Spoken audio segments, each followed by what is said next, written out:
आज के इस महत्वपूर्ण कार्यक्रम में उपस्थित कर्नाटका के गवर्नर श्री, मुख्यमंत्री श्री, रक्षा मंत्री राजनाथ सिंह जी, मंत्रिमंडल के मेरे अन्य सदस्य, देश विदेश से आए डिफेंस मिनिस्टर्स, इंडस्ट्री के सम्मानित प्रतिनिधि, अन्य सभी महानुभाव, देवी और सज्जनों, मैं एरो इंडिया के रोमांचक पलों का गवाह बन रहे सभी साथियों का अभिनंदन करता हूं। बेंगलुरु का आसमान आज नए भारत के सामर्थ्य का साक्षी बन रहा है। बेंगलुरु का आसमान आज इस बात की गवाही दे रहा है कि नई ऊंचाई नए भारत की सच्चाई है। आज देश नई ऊंचाइयों को छू भी रहा है और उन्हें पार भी कर रहा है। साथियों, एरो इंडिया का ये आयोजन भारत के बढ़ते हुए सामर्थ्य का उदाहरण है। इसमें दुनिया के करीब 100 देशों की मौजूदगी होना दिखाता है कि भारत पर पूरे विश्व का विश्वास कितना बढ़ गया है। देश विदेश के 700 से अधिक एग्जीबिटर्स इसमें अपनी भागीदारी कर रहे हैं। इसने अब तक के पुराने सारे रिकॉर्ड तोड़ दिए हैं। इसमें भारतीय एमएसएमईज भी हैं, स्वदेशी स्टार्टअप भी हैं और दुनिया की जानी मानी कंपनियां भी हैं। यानी एरो इंडिया की theme the runway to a billion opportunities, जमीन से लेकर आकाश तक हर तरफ नजर आ रही है। मेरी कामना है आत्मनिर्भर होते भारत की ये ताकत ऐसे ही बढ़ती रहे। साथियों, यहां एरो इंडिया के साथ ही डिफेंस मिनिस्टर्स कॉन्क्लेव और सीईओज राउंड टेबल, इसका भी आयोजन किया जा रहा है। दुनिया के विभिन्न देशों की सहभागिता, सीईओज की ये सक्रिय भागीदारी एरो इंडिया के ग्लोबल पोटेंशियल को और बढ़ाने में मदद करेगी। ये मित्र देशों के साथ भारत की विश्वसनीय भागीदारी को आगे ले जाने का भी एक माध्यम बनेगा। मैं इन सभी इनिशिएटिव्स के लिए डिफेंस मिनिस्ट्री और इंडस्ट्री के साथियों का अभिनंदन करता हूं। साथियों, एरो इंडिया एक और वजह से बहुत खास है। ये कर्नाटका जैसे भारत के टेक्नोलॉजी की दुनिया में जिसकी महारत है, एडवांस है, ऐसे राज्य कर्नाटका में हो रहा है। इससे एरोस्पेस और डिफेंस में नए अवसर पैदा होंगे। इससे कर्नाटका के युवाओं के लिए नई संभावनाएं खुलेगी। मैं कर्नाटका के युवाओं से भी आह्वान करता हूं, टेक्नोलॉजी को फील्ड में आपको जो महारत हासिल है उसे रक्षा क्षेत्र में देश की ताकत बनाइए। आप इन अवसरों से ज्यादा जुड़ेंगे तो डिफेंस में नए इनोवेशंस का रास्ता खुलेगा। साथियों, जब कोई देश नई सोच, नई अप्रोच के साथ आगे बढ़ता है तो उसकी व्यवस्थाएं भी नई सोच के हिसाब से ढलने लगती है। एरो इंडिया का ये आयोजन आज नए भारत की नई अप्रोच को भी रिफ्लेक्ट करता है। एक समय था जब इसे केवल एक शो या एक प्रकार से सेल्फ टू इंडिया की एक विंडो भर माना जाता था। बीते वर्षों में देश ने इस परसेप्शन को भी बदला है। आज एरो इंडिया केवल एक शो नहीं है, ये इंडिया की स्ट्रेंथ भी है।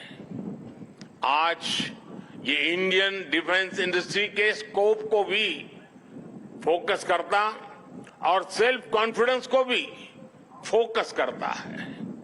ऐसा इसलिए क्योंकि आज दुनिया की डिफेंस कंपनियों के लिए भारत केवल एक मार्केट ही नहीं है, भारत आज एक पोटेंशियल डिफेंस पार्टनर भी है। ये पार्टनरशिप उन देशों के साथ भी है जो डिफेंस सेक्टर में काफी आगे हैं, जो देश अपनी रक्षा जरूरतों के लिए एक भरोसेमंद साथी तलाश रहे हैं। भारत उनके लिए भी एक बेहतर पार्टनर बनकर आज उभर रहा है। हमारी टेक्नोलॉजी इन देशों के लिए कॉस्ट इफेक्टिव भी है और क्रेडिबल भी है। हमारे यहां बेस्ट इनोवेशन भी मिलेगा और ऑनेस्ट इंटेंट भी आपके सामने मौजूद है। साथियों, हमारे यहां कहा जाता है प्रत्यक्षम किम प्रमाणम, अर्थात प्रत्यक्ष को प्रमाण की आवश्यकता नहीं होती। आज भारत की संभावनाओं का, भारत के सामर्थ्य का प्रमाण हमारी सफलताएं दे रही है। आज आकाश में गर्जना करते Tejas fighter planes make in India के सामर्थ्य का प्रमाण है। आज हिंद महासागर में मुस्तैद aircraft carrier INS Vikrant make in India के विस्तार का प्रमाण है।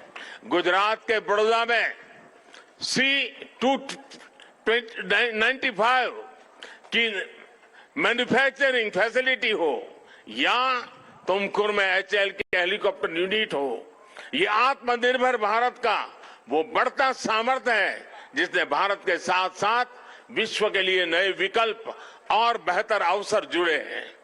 साथियों, 21वीं सदी का नया भारत अब न कोई मौका खोएगा और न ही अपनी मेहनत में कोई कमी रखेगा। हम कमर कस चुके हैं। हम रिफॉर्म्स का रास्ते पर हर सेक्टर में रिवॉल्यूशन ला रहे हैं। जो देश दशकों से सबसे बड़ा डिफेंस इंपोर्टर था, वो अब दुनिया के 75 देशों को डिफेंस इक्विपमेंट एक्सपोर्ट कर रहा है। बीते 5 वर्षों में देश का निर्यात 6 गुना बढ़ा है। 2021-22 में हमने अब तक के रिकॉर्ड 1.5 बिलियन डॉलर से ज्यादा के एक्सपोर्ट को, उस आंकड़ों को हमने पार कर लिया है। फ्रेंड्स, आप भी जानते हैं कि डिफेंस एक ऐसा क्षेत्र है जिसकी टेक्नोलॉजी को, जिसकी मार्केट को और जिसके बिजनेस को सबसे कॉम्प्लिकेटेड माना जाता है। इसके बावजूद भारत ने बीते 8-9 साल के भीतर भीतर अपने यहां डिफेंस सेक्टर का कायाकल्प कर दिया है। इसलिए हम इसे अभी केवल एक शुरुआत मानते हैं। हमारा लक्ष्य है कि 2024-25 तक हम एक्सपोर्ट के इस आंकड़े को 1.5 बिलियन से बढ़ाकर 5 बिलियन डॉलर तक ले जाएंगे। इस दौरान किए गए प्रयास भारत के लिए एक लॉन्च पैड की तरह काम करेंगे। अब यहां से भारत दुनिया के सबसे बड़ा डिफेंस मैन्युफैक्चरिंग देशों में शामिल होने के लिए तेजी से कदम बढ़ाएगा और इसमें हमारे प्राइवेट सेक्टर और इन्वेस्टर्स की महत्वपूर्ण भूमिका रहने वाली है। आज मैं भारत के प्राइवेट सेक्टर से आह्वान करूंगा कि ज्यादा से ज्यादा भारत के डिफेंस सेक्टर में इन्वेस्ट करें। भारत में डिफेंस सेक्टर में आपका हर इन्वेस्टमेंट भारत के अलावा दुनिया के अनेक देशों में एक प्रकार से आपका व्यापार कारोबार के नए रास्ते बनाएगा। नई संभावनाएं, नए अवसर सामने हैं। भारत का प्राइवेट सेक्टर को इस समय को जाने नहीं देना चाहिए।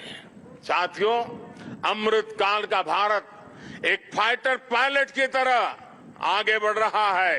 एक ऐसा देश जिससे ऊंचाइयां छूने से डर नहीं लगता, जो सबसे ऊंची उड़ान भरने के लिए उत्साहित है। आज का भारत तेज सोचता है, दूर की सोचता है और तुरंत फैसले लेता है। ठीक वैसे ही जैसे आकाश से उड़ान भरने वाला एक फाइटर पायलट करता है। और सबसे महत्वपूर्ण बात, भारत की रफ्तार चाहे जितनी तेज हो, चाहे वो कितनी भी ऊंचाई पर क्यों न हो, वो हमेशा अपनी जड़ों से जुड़ा रहता है। उसे हमेशा ग्राउंड सिचुएशन की जानकारी रहती है। यही तो हमारे पायलट भी करते हैं। एरो इंडिया की गगनभेदी गर्जना में भी भारत के रिफॉर्म, परफॉर्म और ट्रांसपोर्ट की गूंज है। आज भारत में जैसी निर्णायक सरकार है, जैसी स्थायी नीतियां हैं, नीतियों में जैसी साफ नीयत है, वो अभूतपूर्व है। हर इन्वेस्टर को भारत में बने इस सपोर्टिव माहौल का खूब लाभ उठाना चाहिए। आप भी देख रहे हैं कि ईज ऑफ डूइंग बिजनेस की दिशा में भारत में किए गए रिफॉर्म की चर्चा आज पूरी दुनिया में हो रही है। हमने ग्लोबल इन्वेस्टमेंट और इंडियन इनोवेशन के अनुकूल माहौल बनाने के लिए हमने कई कदम उठाए हैं। भारत के डिफेंस सेक्टर में फॉरेन डायरेक्ट इन्वेस्टमेंट को मंजूरी देने के नियमों को आसान बनाया गया है। अब कई सेक्टर में एफडीआई को ऑटोमेटिक रूट से मंजूरी मिली है। हमने उद्योगों को लाइसेंस देने की प्रक्रिया को सरल बनाया है, उसकी वैलिडिटी बढ़ाई है, ताकि उन्हें एक ही प्रोसेस को बार बार न दोहराना पड़े। अभी 10-12 दिन पहले भारत का जो बजट आया है, उसमें मैन्युफैक्चरिंग कंपनियों को मिलने वाले टैक्स बेनिफिट को भी बढ़ाया गया है। इसका फायदा डिफेंस सेक्टर से जुड़ी कंपनियों को भी होने वाला है। साथियों, जहां डिमांड भी हो, कैपेबिलिटी भी हो और एक्सपीरियंस भी हो, नेचुरल प्रिंसिपल कहता है कि वहां इंडस्ट्री दिनों दिन और आगे बढ़ेगी। मैं आपको भरोसा दिलाता हूं कि भारत में डिफेंस सेक्टर को मजबूती देने का सिलसिला आगे और भी तेज गति से बढ़ेगा। हमें साथ मिलकर इस दिशा में आगे बढ़ना है। मुझे विश्वास है आने वाले समय में हम एरो इंडिया के और भी भव्य और शानदार आयोजन के गवाह बनेंगे। इसी के साथ आप सभी का एक बार फिर बहुत बहुत धन्यवाद करता हूं और आप सबको अनेक अनेक शुभकामनाएं देता हूं। भारत माता की जय।